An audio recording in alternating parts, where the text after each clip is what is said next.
Assalamualaikum warahmatullahi wabarakatuh. Alhamdulillah wassalatu wassalamu ala Rasulillah wa ala alihi wa ashabihi wa mawala amma ba'd. Saudara kaum muslimin yang dimuliakan Allah Subhanahu wa taala. Setiap orang berumah tangga pasti ingin punya anak. Anak itu amanah sekaligus anugerah. Karena dia anugerah harus kita syukuri. Bersyukurlah punya anak, mau laki mau perempuan itu soal lain. Lalu karena dia amanah, maka anak itu nanti akan dimintai pertanggungjawaban. Rasulullah Shallallahu Alaihi Wasallam sudah menyatakan kullu mauludin yuladu alal fitrah. Setiap anak dilahirkan dalam keadaan fitrah. Fa'abawahu yuhawidanihi au yunassiranihi au yumajjisanihi. Tanggung jawab orang tuanya apakah anak itu jadi Yahudi, jadi Majusi, jadi Nasrani. Ini akan dimintai pertanggungjawaban. Untuk itu maka anak harus dididik dengan sebaik-baiknya. Siapa yang mendidik? Yang mendidik adalah orang tuanya. Kalau kita jadi orang tua, maka setiap kita harus mendidik anak kita dengan sebaik-baiknya. Lalu, bagaimana metode mendidik anak? Bagaimana caranya mendidik anak? Saya ingin mengambil rumusan yang dikemukakan oleh Dr. Abdullah Nasir Ulwan di dalam bukunya Tarbiyatul Aulad fil Islam, pendidikan anak di dalam Islam. Di dalam buku itu beliau sebutkan ada 5 metode mendidik anak. Yang pertama, didik anak dengan keteladanan. Didik anak dengan keteladanan berarti kalau orang tua ingin punya anak yang soleh duluan itu mesti kita sebagai orang tuanya. Kenapa?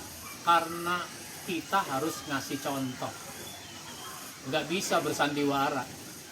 Kalau ada anak di rumah, kita semua orang tua kelihatannya baik.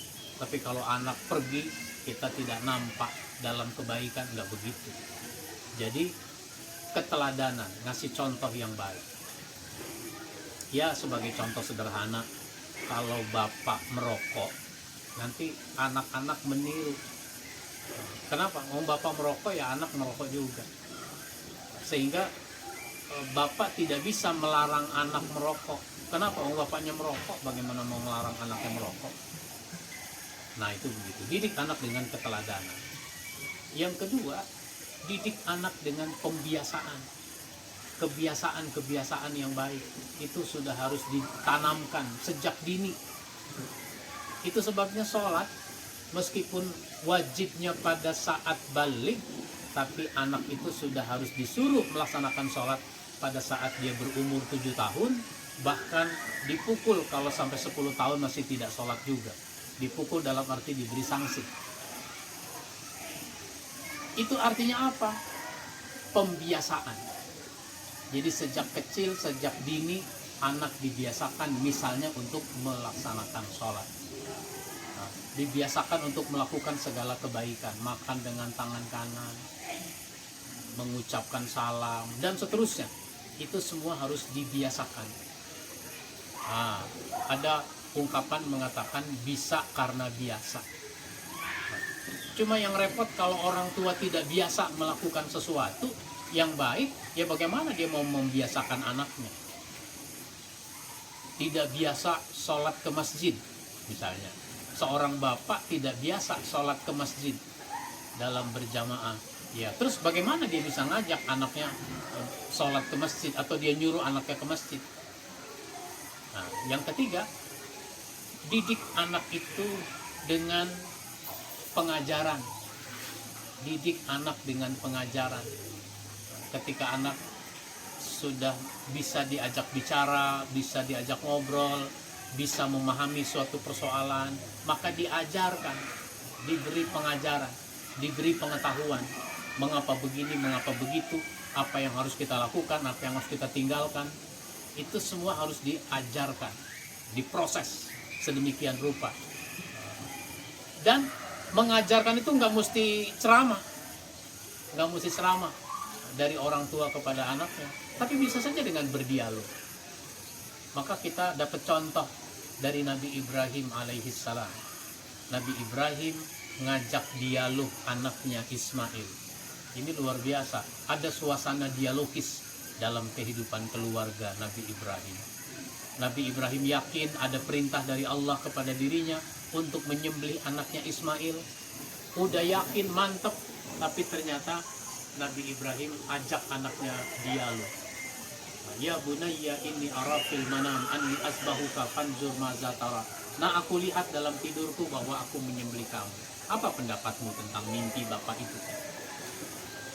Ismail luar biasa, sehingga dia mengatakan sesuatu yang begitu hebat. Ya abatif al matu maru, wahai bapak, kerjakan apa yang Allah perintahkan. Insya Allah minas sabirin, insya Allahu minas sabirin, satajiduni insya Allahu minas sabirin. Insya Allah engkau dapati aku termasuk anak yang sabar. Begitulah dialog, pengajaran dan dialog.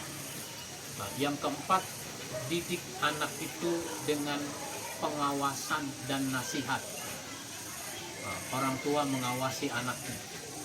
Mengawasi itu bukan seperti security, tapi diikuti perkembangannya, lalu diberi nasihat. Anak baik dikasih nasihat, anak tidak baik, belum baik dikasih nasihat. Karena nasihat itu diperlukan oleh siapa saja. Orang baik, orang belum baik membutuhkan nasihat. Oleh karenanya saya juga menulis buku 200 nasihat untuk kita. Isinya nasihat-nasihat. Karena itu diperlukan. Oleh karenanya orang tua harus bisa ngasih nasihat, sebagaimana suami harus bisa ngasih nasihat kepada istri. Jadi nasihat. Maka orang tua perlu punya referensi, penting punya referensi, penting punya pengetahuan, karena nasihat itu isinya diantaranya adalah pesan-pesan yang berdasarkan pengetahuan, berdasarkan ilmu. Beda tuh nasihat sama ngomel. Bedanya apa Pak Ustadz, nasihat sama ngomel? Ya kalau nasihat biasanya kalimat-kalimatnya terpilih, tapi kalau ngomel apa saja bisa keluar. Nah, yang kelima, didik anak dengan sanksi, dengan hukuman. Kalau anak tidak disiplin, dihukum, disanksi. Bukan hanya secara fisik. Fisik itu terakhir diberi sanksi. Orang tua lebih tahu sanksi apa yang cocok buat anaknya. Karena satu anak dengan anak lain berbeda-beda. Mudah-mudahan ini menjadi perhatian kita semua, khususnya para orang tua, dalam proses pendidikan anak, sehingga kita bisa menghasilkan generasi yang saleh dan salihah. Amin ya rabbal alamin. Wassalamualaikum warahmatullahi wabarakatuh.